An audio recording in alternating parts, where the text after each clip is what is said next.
올해가 광복 70주년인 가운데 일본 정부가 강제징용 할머니들에게 1,800원이라는 모욕적인 돈을 지급한 사실이 확인됐습니다. 한비돈전에서 발생한 방사성 폐기물을 해상으로 옮기겠다는 계획이 처음으로 공식 발표되면서 논란이 일고 있습니다. 기름값이 내릴 때는 천천히 내렸지만 오를 때는 급하게 상승하면서 광주에서도 1,300원대 주유소가 사라졌습니다. 아시아 문화중심도시 특별법이 오늘 관련 상임위원회에 상정조차 되지 못한 채 또다시 무산됐습니다. 여러분 안녕하십니까? 일본에 강제로 끌려가서 일한 근로정신대 할머니들에게 연금으로 99엔을 지급했다가 공분을 샀던 일본 정부가 또 다른 할머니들에게 199엔을 지급했다고 어젯밤에 통보했습니다. 우리 돈으로는 1,800원입니다. 광복 70년 3.1절을 앞두고 이 소식을 들은 할머니들은 억장이 무너졌습니다. 김인정 기자가 단독 보도합니다. 지난 2009년 근로정신대 피해 할머니 5명에게 일제강점기 당시 가입했던 후생연금 탈퇴수당이라며 단돈 99엔을 지급했던 일본 정부. 재심사를 요청했지만 결과는 기각. 피땀 흘려가며 착취당하고 받게 된 99엔에 할머니들은 절망하고 항의했습니다. 그런데 어젯밤 일본 정부는 또 다른 피해 할머니 3명에게 199엔을 지급했다고 통보했습니다. 연금 가입 기간이 조금 더 길다며 100엔, 우리 돈 1,000원을 더 준 겁니다. 우리 돈으로 단돈 1,850원. 그동안 거듭 사죄를 촉구했던 피해자들은 소식을 듣고 한동안 말을 잇지 못했습니다. 그럼 이걸 어떻게 해야 됩니까?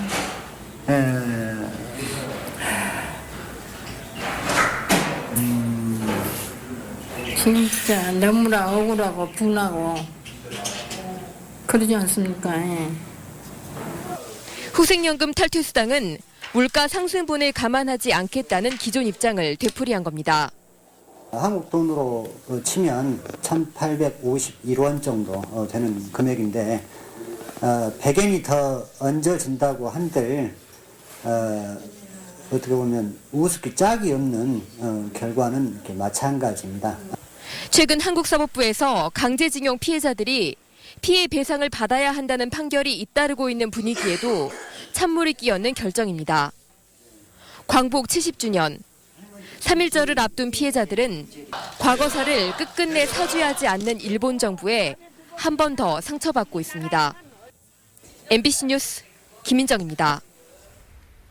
한비돈전에 쌓여있는 방사성 폐기물을 바다를 통해서 옮기겠다는 계획이 공식화됐습니다. 아무래도 위험이 뒤따르기 때문에 어민들이 반대하고 있습니다. 송정근 기자입니다. 한국원자력 환경공단이 공개한 한비돈전 방사성 폐기물 운반 계획은 200리터짜리 1,000드럼의 폐기물을 2,600톤급 전용 선박을 이용해 경주까지 옮기겠다는 겁니다. 배가 드나들 수 있도록 6월부터 2달 동안 영광 앞바다 준설을 한 다음 빠르면 8월부터 이동할 계획입니다. 각각의 최신 장비들이 다 탑재되어 있고 또한 그 배에 대해서는 그런 성능을 발휘할 수 있도록 지금 다 유지보수가 가능하고. 하지만 어민들은 안전성을 의심하고 있습니다. 조수간만의 차가 큰 서남해안의 특성과 바다밑 지형을 파악하려면 적어도 1년 이상의 조사가 필요한데도 원자력 환경공단이 이제서야 수심 측정을 끝냈다는 겁니다. 쉽게 어부들이 하는 말, 물이 둥글어 다닌다고 할 정도로요. 그래서 갑자기 지리산 계곡이나 이런 데 소나기가 오면 계곡에 물 이렇게 흘러듣게 그런 곳이 우리 영광 해역입니다. 영광에서 경주까지 843km에 이르는 긴 항로를 통해 원전 폐기물을 운반해 본 경험이 국내에서는 없다는 점도 불안감을 부추기고 있습니다. 이 타 원전의 운송 관계는 논의된 지가 상당히 오래됐는데 우리 영광 군민들하고의 논의는 지금 상당히 최근에서 이루어지고 있다. 한비돈전은 폐기물 이송 문제가 해결되지 않으면 발전량을 줄여야 할 수밖에 없다며 난감해하고 있습니다. 1986년 상업운전을 시작한 한비돈전에는 지난 30년 동안 중전이 폐기물이 22,800드럼이 쌓여 남은 저장 공간이 2% 정도밖에 남지 않았습니다. MBC 뉴스 송정근입니다. 공기 중에 아주 작은 알갱이로 풀이 되는 미세먼지라는 게 있습니다. 초미세먼지를 일컫는 말인데요. 미세먼지보다 인체에 더 해로운데도 불구하고 정작 그 유해성은 잘 알려지지 않았습니다. 조현성 기자가 알려드립니다. 미세먼지 포집기를 이용해 공기 중에 아주 작은 알갱이를 모으고 있습니다. 특수 필터를 거쳐 포집된 이 먼지들은 눈에는 보이지 않는 미세먼지 수십억 개가 뭉친 것입니다. 미세먼지는 형태도 천차만별이고 유해 성분도 유기화합물과 질산염 등으로 다양합니다. 이제 실시간 장비들도 동시에 측정을 해서 이제 그 어떠한 성분들이 있는지 그리고 그게 대기 중에 어떠한 영향을 미치는지를 이제 파악하려고 하고 있습니다. 미세먼지는 지름이 10마이크로미터보다 작은 PM10과 지름이 2.5마이크로미터보다 작은 PM2.5로 나뉩니다. 특히 PM2.5 초미세먼지는 코는 물론 기관지에서도 걸러지지 않고 폐 속에 깊이 침투해 호흡기 질환자나 노인, 어린이에게 더욱 유해합니다. 때문에 올해부터는 초미세먼지에 대한 주의보와 경보를 광역단체장이 직접 발령하도록 관련 법이 개정됐습니다. 환경부가 예보를 막고 지자체가 주의보 등을 내리도록 해 지역민의 주의를 환기시킨다는 취지지만 정작 초미세먼지의 위해성을 체감하는 이는 많지 않습니다. 실제 어떤 것으로 구성되어 있는지 그런 성분 자료도 우리 국민들에게 알려주면 훨씬 더 이 초미세먼지에 대한 정확한 정보를 우리가 얻을 수 있다고 할 수 있겠습니다. 광주에서는 초미세먼지의 농도가 인체에 유해한 수준으로 상승한 것으로 측정돼 지난달 5일 처음으로 주의보가 발령된 것을 시작으로 2달이 채 안 되는 기간 모두 5차례 초미세먼지 주의보가 내려졌습니다. MBC 뉴스 조현성입니다.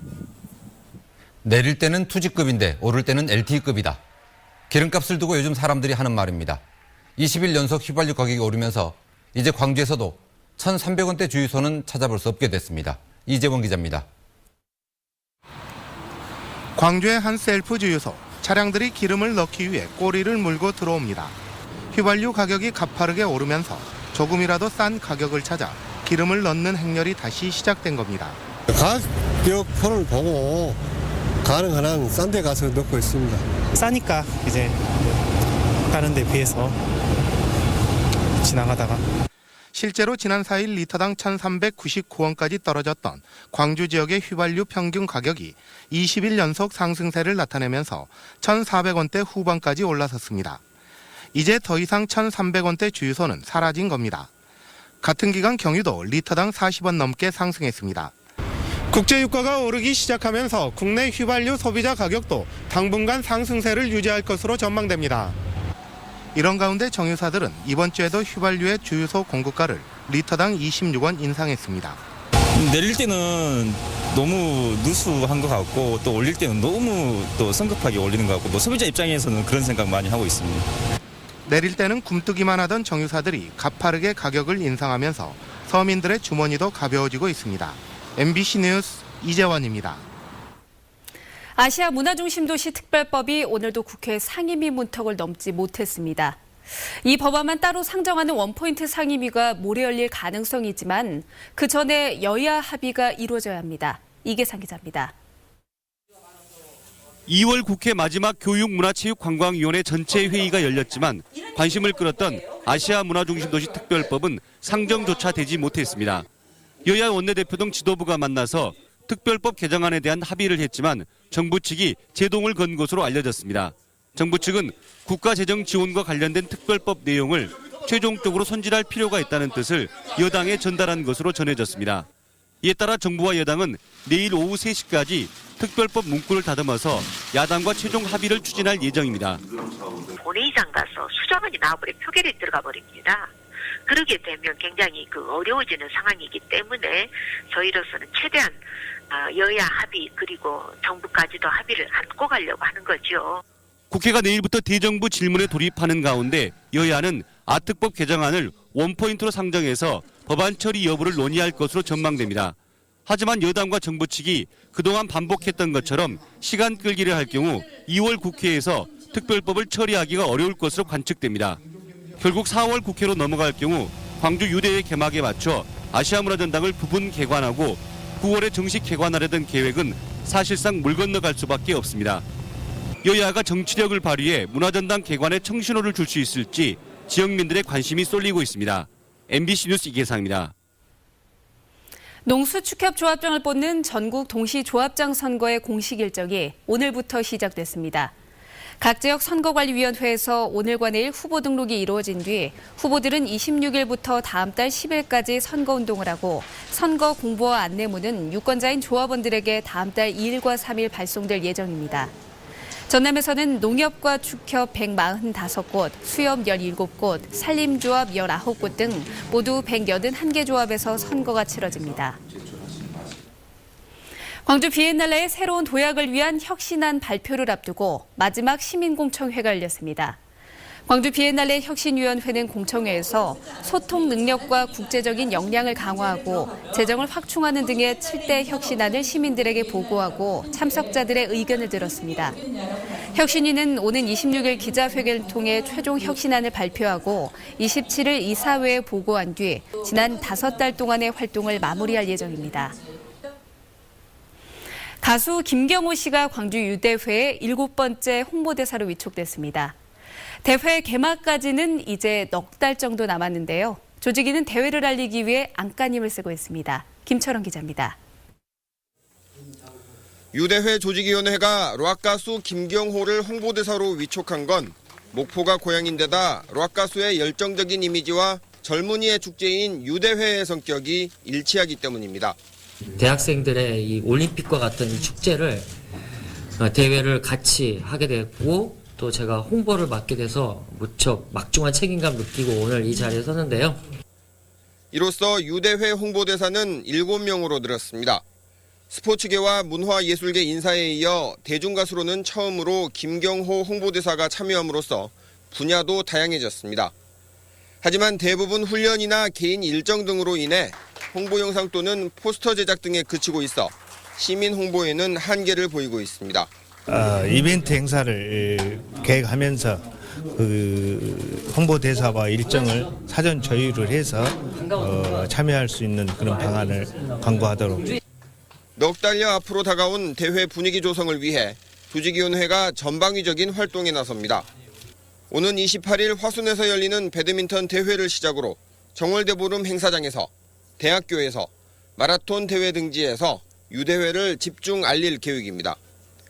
특히 대회 D-100일인 다음 달 25일에는 서울에서 유명 인사들을 초청해 유대회 유니폼 패션쇼를 열고 서울광장에 유대회 홍보탑도 설치할 계획입니다. 대회는 다가오는데 분위기는 좀처럼 달아오르지 않는 상황에서 유대회 조직위가 시민들 속으로 파고들기 위해 안간힘을 쓰고 있습니다.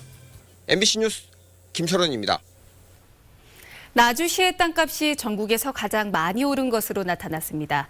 국토교통부가 발표한 올해 1월 1일 기준 표준지 공시지가에 따르면 나주시의 땅값은 혁신도시의 영향으로 1년 전보다 26.96% 올라 전국 시군구 가운데 상승률이 가장 높았습니다.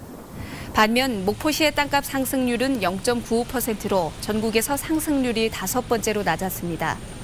또 광주의 평균 지가 상승률은 3%로 전국 평균 4.14%보다 낮고 전남은 6.4%로 높게 나타났습니다.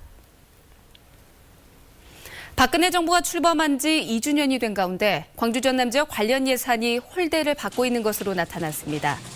광주시에 따르면 박근혜 대통령이 후보 시절 공약했던 광주 현안 사업 15건 가운데 고작 4건만이 정상 추진되고 있습니다. 예산 반영액도 2,546억 원으로 후보 시절 약속했던 규모의 5.5% 수준에 그치는 것으로 분석됐습니다. 전남 역시 대통령 공약 사업 11건과 관련된 예산 가운데 불과 3.2%만 반영됐고 대부분의 사업들이 차기 정부로 넘어갈 우려가 커졌습니다. 인터넷 검색 사이트에서 광주시청을 입력하면 자동으로 표출되던 홍어 문양이 삭제되고 정상 복구됐습니다. 광주시에 따르면 광주시청 위치를 알려주는 지도와 함께 표출됐던 홍어 이미지가 삭제됐고 현재는 정상적인 이미지로 교체됐습니다. 광주시는 기관에 대한 명예훼손 등의 혐의로 경찰에 고발장을 접수하는 한편 민형사상 모든 법적 조치를 취하겠다고 밝혔습니다. 근로자 분신 자살 사건을 둘러싸고 금호타이어의 노사관계가 갈수록 악화되고 있습니다. 금호타이어 노조는 고 김재기 씨의 사망에 대한 회사의 공식적인 사과와 도급화 철회 등 4가지 사항을 요구하며 오늘부터 주 야간 각각 4시간씩 사흘 동안 부분 파업에 들어갔습니다. 노조는 오늘 오후 대규모 집회를 열고 회사의 결단을 촉구하는 한편 요구안이 받아들여지지 않을 경우 전면 파업도 불사한다는 강경한 입장을 보이고 있습니다. 이에 대해 회사 측은 자살 원인이 도급화해 있지 않은 상황에서 회사의 사과를 요구하는 노조의 요구는 받아들일 수 없다며 불법 파업인 만큼 법적 책임을 묻겠다는 입장입니다.